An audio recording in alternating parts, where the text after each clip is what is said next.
नमस्कार, एचबीसी विशेष में आपका स्वागत है। मैं हूं मनीषा सिंह। विशेष में आज की शुरुआत हम नागौर से करेंगे, जहां कंप्यूटर शिक्षा से कॉलेज छात्र महरूम है।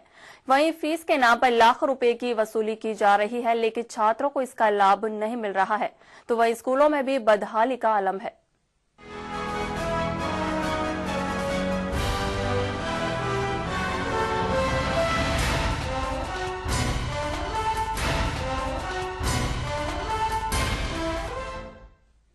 कॉलेजों में शुरू की गई कंप्यूटर शिक्षा के नाम लाखों रुपयों का घालमेल हो रहा है। नागौर के कॉलेजों में कंप्यूटर फीस तो वसूली जा रही है, लेकिन क्लास नहीं लगती है।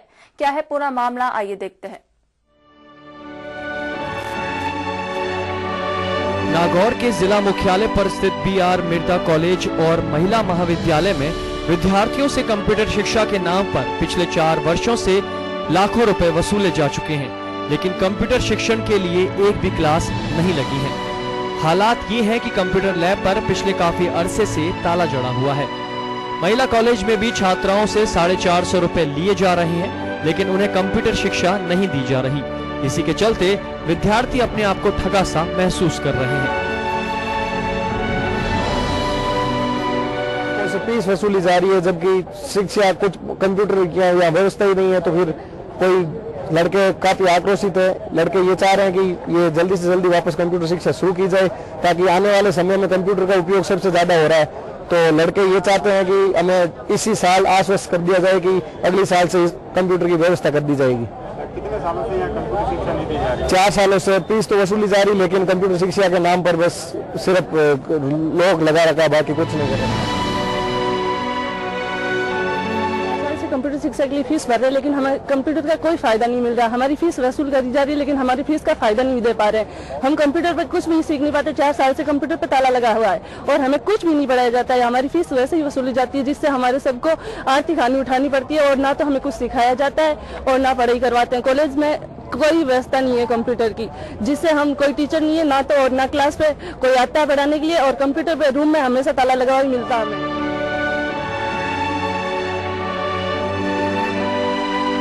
मिर्जा कॉलेज में प्रथम वर्ष में 1200 विद्यार्थी हैं।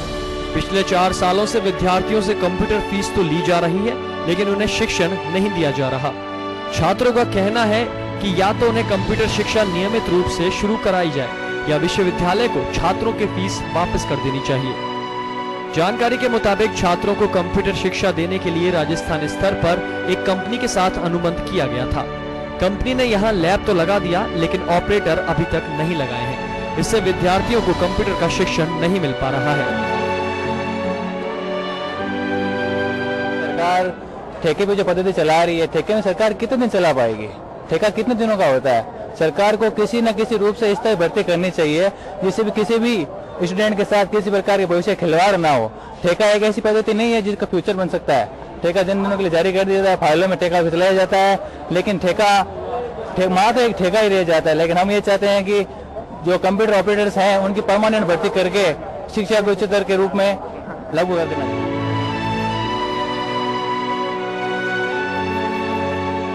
में कंप्यूटर शिक्षा स्तर बहुत गिर चुका है। यहाँ पे पिछले 4 सालों से रेगुलर स्टूडेंट से 450 रुपये हर साल वसूले जा रहे हैं कंप्यूटर शिक्षा के लिए, लेकिन फिर भी यहाँ पे कंप्यूटर शिक्षा नहीं दी जा रही है।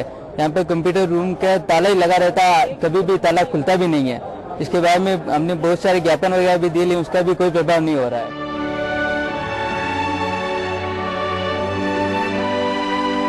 जब इस बारे में कॉलेज प्रशासन से बात की तो उन्होंने इस पूरे मामले में लीपापोती करते हुए अपना पल्ला झाड़ लिया और उन्होंने कहा कि वो इसमें कुछ भी नहीं कर सकते।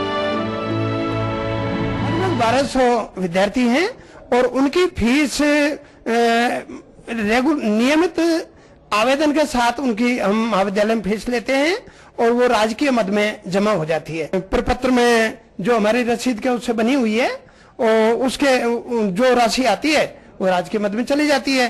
और ये कंपनी का मतलब अनुबंध होने के कारण न तो हमको आयुक्तालय ने फैकल्टी उपलब्ध कराई और न अनुदेशक कंपनी ने उपलब्ध करवाया। जुलाई से प्रवेश हुआ है और जुलाई से अब तक हम विद्यार्थियों को सुविधा उपलब्ध नहीं करवा पाए, क्योंकि न तो हमको अनुदेशक कंपनी की तरफ से प्राप्त हुए और न निदेशालय से हमको महाविद्यालय स्तर पर कंप्यूटर अनुदेशक नियुक्त करने का अधिकार हमें दिया गया।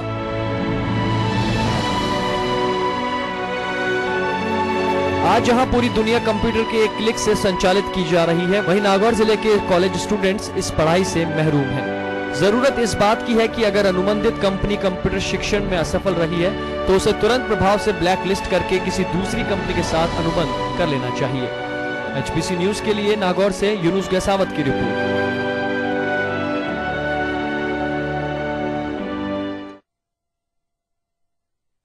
यहाँ रुकते एक छोटे से ब्रेक के लिए, जल्द लौटते हैं, बने रहे हमारे साथ।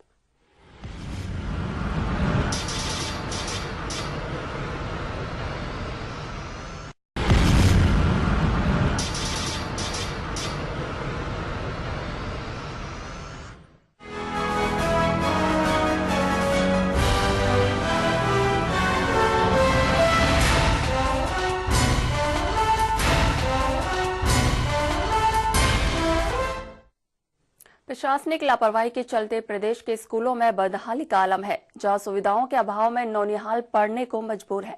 पेश है ये रिपोर्ट। हम बात कर रहे हैं नागौर जिला मुख्यालय के इंदिरा कॉलोनी में स्थित राजकीय संस्कृत बालिका उच्च प्राथमिक विद्यालय की, जो कि बदहाली के दौर से गुजर रहा है। लिखित तौर पर तो यहाँ 42 छात्रों के नामांकन दर्ज हैं, लेकिन कभी भी 20 से ज्यादा दिखाई नहीं देते। वहीं इतने छात्रों पर 6 शिक्षकों की व्यवस्था की गई है, जबकि नियमों के अनुसार सिर्फ 2 का स्टाफ होना चाहिए। अब आप खुद ही अंदाजा लगा सकते हैं इनकी लापरवाही और अनियमितताओं का। 8 कक्षाएं संचालित हो रही है और यहाँ पर टोटल नामांकन 42 है। फर्स्ट क्लास में 7 में से 7 का नामांकन है, जिसमें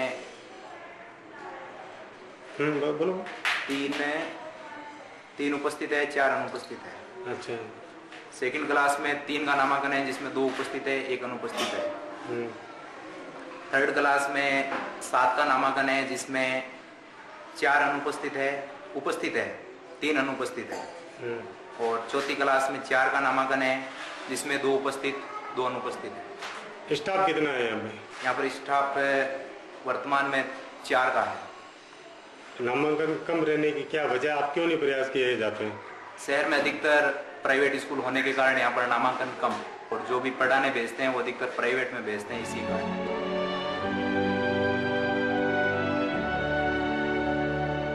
कक्षा के अंदर 6ठी, 7वीं, 8वीं, 5वीं 4 कक्षाएं हैं अभी हाल फिलहाल में। अच्छा। क्योंकि हमारी जो एक सर है वो अभी नोडल गए हुए हैं, कोई मीटिंग है वहाँ पे बुलाया उनको, इसलिए मैंने ये कक्षा हमेशा बरामदे में बैठ के पढ़ती है। अच्छा। इसलिए मैंने इनको इकट्ठा कर लिया साथ में। तो एक साथ 4 कक्षाएं कैसे आप संचालित कर पाती हैं, जबकि बच्चे 8वीं वाले को पता नहीं पड़ता 5वीं में क्या सब्जेक्ट है, 7वीं को क्या सब्जेक्ट है, कैसे? जब स्टाफ की कमी होती है तो जैसे 2 क्लासें हैं तो उनको मैं समझा के और होमवर्क उनको क्लास वर्क डाल देती हूँ, तो वो काम करते रहते हैं। जैसे मैंने अभी दशमलव समझाया है, 3 मैंने उदाहरण को समझा दिए, बाकी की एक्सरसाइज करने के लिए उनको दे दी। कौन सी कक्षा को आप समझा रहे थे? 5वीं 6ठी को मैंने ये समझा दिया। तो 8वीं वाले को क्या पता? 8वीं कक्षा को मैंने रिवीजन करने के लिए दे दिया। जैसे ये एक पार्ट है तो इसमें प्रश्न उत्तर लगा दी कि ये प्रश्न याद करो, अभी मैं थोड़ी देर बाद में सुनूंगी। तो आप कह रहे हैं कि स्टाफ की कमी है, जबकि आपके पास में भरपूर मात्रा में स्टाफ है, बच्चों का नामांकन नहीं है। ऐसे नहीं, जैसे अभी आप कह रहे हो 4 कक्षाएं 7 कैसे पढ़ा रहे थे, तो नहीं, तो स्टाफ आपकी बात कर रहे हैं, स्टाफ तो पूरी मात्रा में, बच्चों का नामांकन ही नहीं है। नहीं, 4 कक्षाएं तो जैसे मैं अकेली थी इस क्लास में, तो चारों को साथ ही पढ़ाऊंगी। वहीं अब स्कूल की सुविधाओं की बात करें तो हालात इतने बदतर हैं कि एक कमरे में कभी कभी 4 क्लासों को बैठाना पड़ता है। तो वहीं स्कूल में पेयजल और शौचालयों की भारी दिक्कत के चलते बच्चों को काफी परेशानियों का सामना करना पड़ता है। इन मूलभूत सुविधाओं के अभाव में हमारे देश का भविष्य शिक्षा के नाम पर क्या पा रहा है, ये आप खुद ही सोच सकते हैं। कागजों में यहाँ 6 का टीचिंग स्टाफ कार्यरत है, लेकिन स्कूल में पढ़ाने वाले शिक्षकों की माने तो यहाँ कार्यरत 2 शिक्षिकाएं और एक विद्यार्थी मित्र अपने रसूख के दम पर स्कूल में अनियमित उपस्थिति देते हैं। इस स्कूल की बदहाली दूर करने के लिए 2 साल पहले तत्कालीन जिला कलेक्टर समित शर्मा ने भी दौरा किया और उसके बाद एसडीएम सहित कई अधिकारी भी इस स्कूल का निरीक्षण कर चुके हैं, लेकिन आज तक स्कूल के लिए कोई कारगर प्रयास नहीं किए गए हैं। हालात अभी भी जस के तस बने हुए हैं।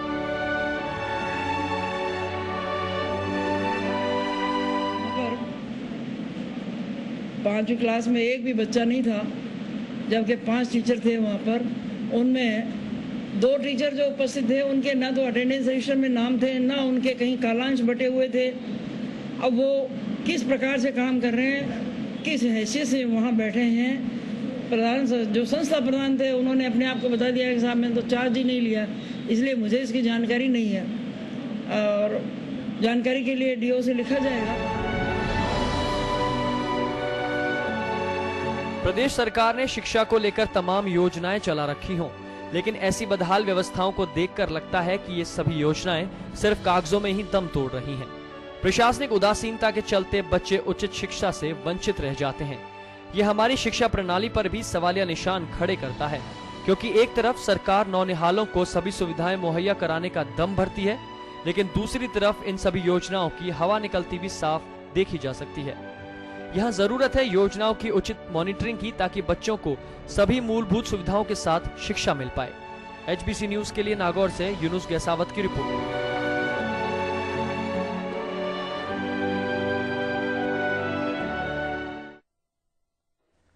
वहीं इस खबर पर अधिक जानकारी देने के लिए मौजूद है नागौर से हमारे संवाददाता यूनुस।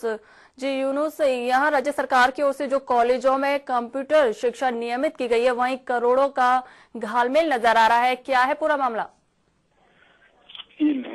नागौर के राजकीय BR मिर्जा महाविद्यालय का मामला है। यहाँ पे कंप्यूटर शिक्षा के नाम पे विद्यार्थियों से 4 सालों से जो एक निजी कंपनी जिसको राज्य सरकार ने ठेका दिया, वो विद्यार्थियों को ठेका दिखा रही है। कंप्यूटर शिक्षा के नाम पे कुछ नहीं, एक जो कक्ष है उस पे पिछले 4 सालों से ताले लटके हुए हैं। करोड़ रुपए विद्यार्थियों से वसूल लिए गए हैं कंप्यूटर शिक्षा के नाम पे, लेकिन अब विद्यार्थी कंप्यूटर शिक्षा की बात को लेकर पूरे लामबंद हो गए हैं। आए दिन प्रदर्शन होते जा रहे हैं, जिला कलेक्टर को ज्ञापन दिए जाते हैं, लेकिन फिलहाल उनकी सुनवाई करने वाला कोई नहीं है। ये मनीषा जी, यहाँ छात्राओं का कहना है कि या तो कंप्यूटर शिक्षा नियमित कराई जाए या फिर जो फीस है वो वापस की जाए। इस पर कॉलेज प्रशासन क्या कह रहा है? कॉलेज प्रशासन ने पूरे मामले को जो विश्वविद्यालय है उसको अवगत करा दिया गया। साथ के अंदर जो कंप्यूटर शिक्षा विद्यार्थियों का कहना है कि कंप्यूटर शिक्षा एक आज के दौर के एक सपना है। कंप्यूटर शिक्षा आज के दौर के लिए अनिवार्य है, लेकिन यहाँ नागौर के अंदर कंप्यूटर शिक्षा की जो फीस तो वसूल ली जाती है सत्र के दौरान पे, लेकिन उनको आज तक वो लागू नहीं हो पाई है। जो निजी कंपनी को ठेका दिया गया था वो निजी कंपनी आज तक नागौर नहीं पहुंच पाई है। विद्यार्थी की मांग है या तो हमारी फीस वापस दी जाए या फिर उस कंपनी को ब्लैकलिस्ट करके दूसरी कंपनी को काम दिया, ताकि हमें भी कंप्यूटर शिक्षा का ज्ञान मिले, हम भी आज के दौर के युग के अंदर हम आए, ताकि हम भी इस आज के दौर के अंदर शामिल हो सके। मनीषा जी यूनुस, राज्य सरकार का क्या कहना है इस बारे में? जिला प्रशासन ने राज्य सरकार को जो विद्यालय है उसको अवगत करा दिया गया है, कॉलेज निदेशालय को पूरे मामले से। अब शीघ्र 15 तारीख को जिला कलेक्टर की अध्यक्षता में कमेटी का गठन किया गया है, ताकि इसको मंथन किया जाए कि उस कंपनी के या तो ब्लैक लिस्ट कंपनी को करने का विचार होगा या फिर जो कंप्यूटर शिक्षा के जो विद्यार्थियों से जो फीस वसूली गई है उसके बारे में मंथन होगा 15 तारीख को। जी यूनुस, जहाँ राज्य सरकार आज शिक्षा को बढ़ावा देने के लिए नई नई योजनाएं चला रही है, वहीं अब ये सब देखकर क्या लगता है कि जो राज्य सरकार और प्रशासन की तरफ से जो शिक्षा को बढ़ावा देने के लिए योजनाएं चला रहे हैं, तो क्या वो असफल है या फिर सफल नजर आ रही हैं? नहीं, नागौर की हम बात करें मनीषा, तो नागौर के अंदर विद्यार्थी के लिए सपना बन के रह गया है कंप्यूटर शिक्षा, क्योंकि यहाँ पे पिछले 4 सालों से करीबन 450-500 स्टूडेंट प्रति सत्र जो ये फर्स्ट ईयर के अंदर एडमिशन लेते हैं उनको फीस तो वसूली जाती है, लेकिन उस फीस के नाम पे कंप्यूटर शिक्षा पे कक्ष में ताले लटके मिले। लेकिन आज भी वो विद्यार्थी अपने आप को ठगा हुआ महसूस करते हैं कि भाई आज की दुनिया कंप्यूटर से संचालित हो रही है, किसी भी क्षेत्र में काम करो, लेकिन आज एक कंप्यूटर आज के दौर में अनिवार्य हो गया, लेकिन इनको छात्रों को आज तक कंप्यूटर का कोई ज्ञान नहीं मिला। जी मनीषा। जी यूनुस, यहाँ विद्यार्थियों से कंप्यूटर की कितनी फीस वसूली जा रही है? यहाँ जो सत्र है जो विद्यालय प्रशासन हमें अवगत कराया करीबन 450